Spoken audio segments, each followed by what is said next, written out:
You're joking, aren't you? It's the Teesside Chef. It's the Teesside Chef here again with Doro Wat. What is Doro Wat, I hear you ask? Well, if you search for it, you probably already know. But for those that don't know, Doro Wat is the most amazing African chicken stew. More like a curry, really. But either way, the best thing to come out of Africa since Homo erectus. And while there might be some argument over whether Homo erectus or Homo ergaster left Africa first, there's no conflict over the base of this curry. You're going to need 750 grams of peeled onions here, and you're going to need to blitz them to a pulp. I mean, you can chop them very fine, of course. So if you want to do that, start sometime during the early Paleolithic period, and you should have it ready for tea time. And I've chopped a couple of onions here to make life easier on my machine, and it means that you don't have to cut them for an epoch. And don't forget to use a knife to chop your onions. Don't use Herculean tools for this, because you'll probably make a right mess of that new granite work surface you've been telling everybody about. But look, if you are going to use prehistoric tools, go for Moose-tarian. They're a bit more refined, you know. So I've blitzed those up to a pulp now, and once you have that done, you can start and go on and add the rest in bigger chunks until you're able to just hoy the whole onions in, no bother. And just keep blitzing these onions and crying a bit, no doubt, and then blitzing them and crying a bit, and then after a while you should have a lovely onion pulp soup. And that's the first stage done, and what we want to do now is pour all this onion pulp into a dry pan on a medium heat. No need for any oil here. We want to cook these onions down. The only thing we're going to add here at this stage is a half a teaspoon of salt. So get that in there and then give them a good stir. And you want to bring these onions now to a gentle simmer, stirring all the time so they don't catch on the bottom of your pan. And once they start bubbling very gently, you just want to turn the heat down to low and just maintain that simmer. And then put the lid on your pan, and you want to gently cook this for at least 45 minutes, but the longer the better, really. And give them a stir every now and again while they're cooking down, just to make sure everything's sound as a pound. And once they've all broken down, we can begin adding our spices, the most important being African berbere spice. And I have a link in the description for that below.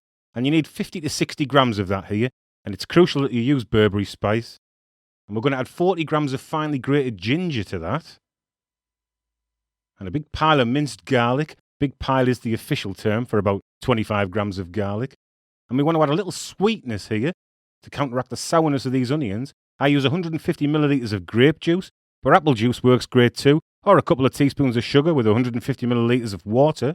And let's add 250 millilitres of chicken stock to our mix now. And once that's in there, let's add 2 teaspoons of salt to that. And you can add chili powder here if you want a good kick to this curry. 1 or 2 teaspoons depending on your taste. And going with a big knob of butter. Now, traditional recipes will use a spiced butter called nitakiba here, but we're fine without it. We can just use normal butter because that African berbere spice has everything we need for this dish. And then give it a good stir up. And hey, if you'd like to be a member of my food tribe, why don't you hit the subscribe button? I mean, we don't go foraging for snacks on the open savannah or anything like that. We just like to sit at home on our phones or laptops, making loads of tasty grub together and having the crack. So let's put the lid on our pan again, and we're going to cook that for another hour. And while that's bubbling away, let's prepare our chicken.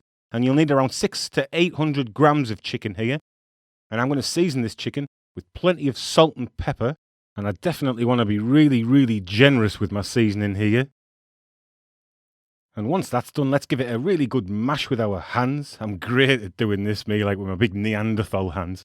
And once that's taken care of, we're going to velvet our meat now. And that just means coat it in cornstarch before frying it off. So you'll need 3 tablespoons of cornstarch here to lightly coat the meat. And give it a good mix together with your hands.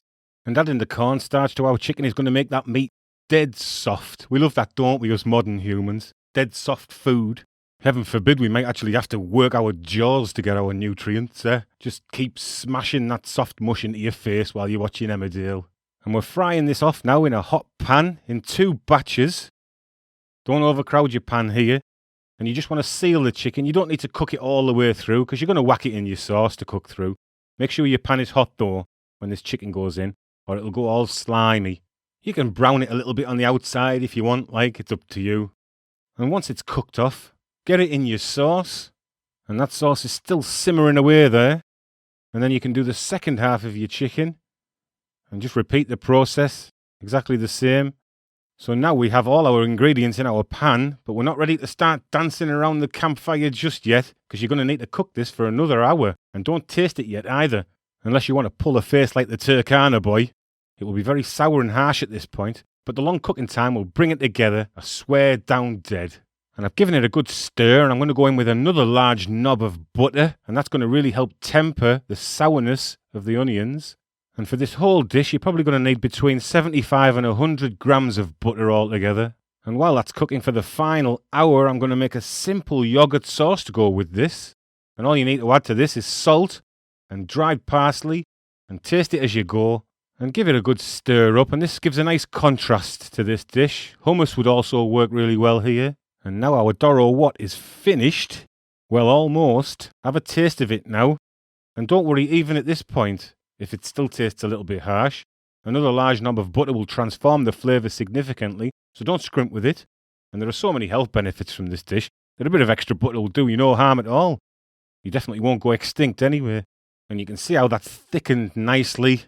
This really is a fantastic dish, and if you're able to control fire, you should definitely have a bash at it. It's much tastier than a saber-toothed tiger, and it will only take a little bit longer to prepare. And look how beautiful that looks, the colours.